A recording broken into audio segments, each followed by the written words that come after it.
So, hello sa inyo lahat. So ngayon i-testingin natin itong binili kong action camera. Yan. So yan yung, ba't nga ba naka-helmet? Yan. Testingin natin to sa labas. Kung paano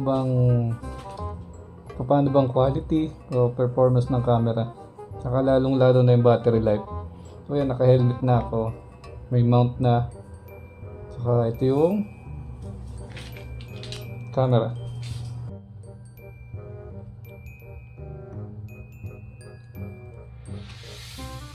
Kina-charge lang natin saglit para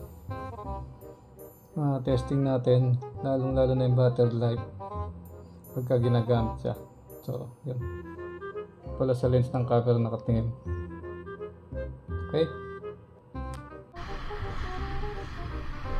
so yun, nagsimula na tayo dito sa kalsada. Nagmomotor na tayo. Marunong na ako ng konti. So ayan, nakakaliko na ako ng medyo mabilis-bilis.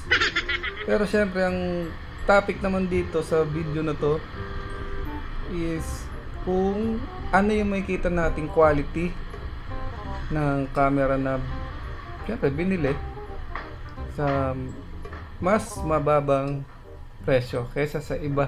Syempre iba maganda talaga yon. Syempre mga 5 digits yun o kaya basta mahal. So tingnan muna lang natin to kasi nang una hindi pa naman ako ganun kaseryoso ba? O hindi pa ganun ka veterano sa pagmumotor.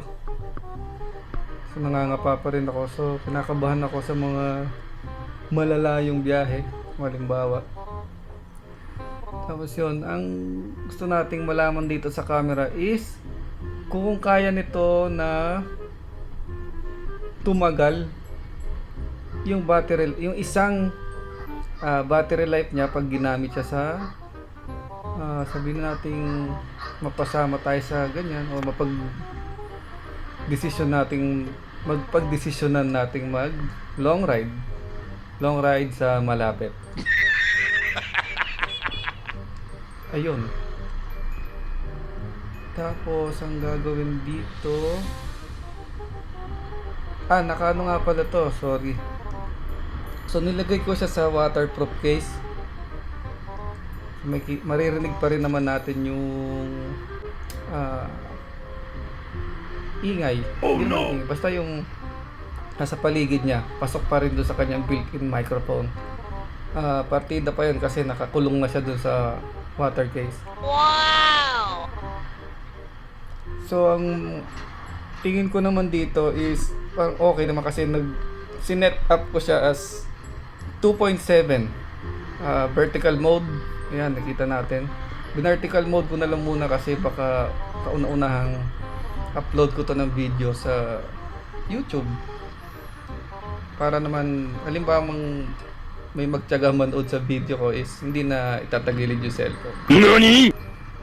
Pero sa ngayon lang naman yun. Pero pagka testing natin yung horizontal nito, yung mga pang wide view, sana maganda yung wide view talaga nitong A12. So Ecam A12 yata talaga ang pangalan.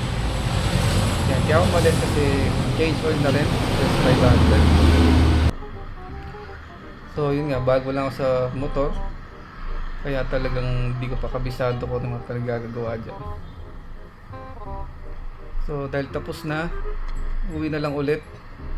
Pero hindi ko na sinuot yung gloves na maganda. Pero nagandaan talaga to sa gloves na yun, kaya binili ko. Tapos yan. So kita naman natin dito na maganda naman yung kuha niya, yung resolution niya o quality sa 2.7.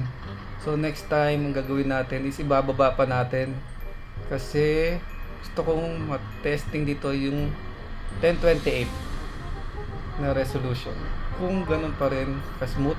Oo nga pala, iniimbitahan ko po kayong mag-subscribe sa channel and comment down below kung ano po masasabi nyo sa Ecam A12 na camera.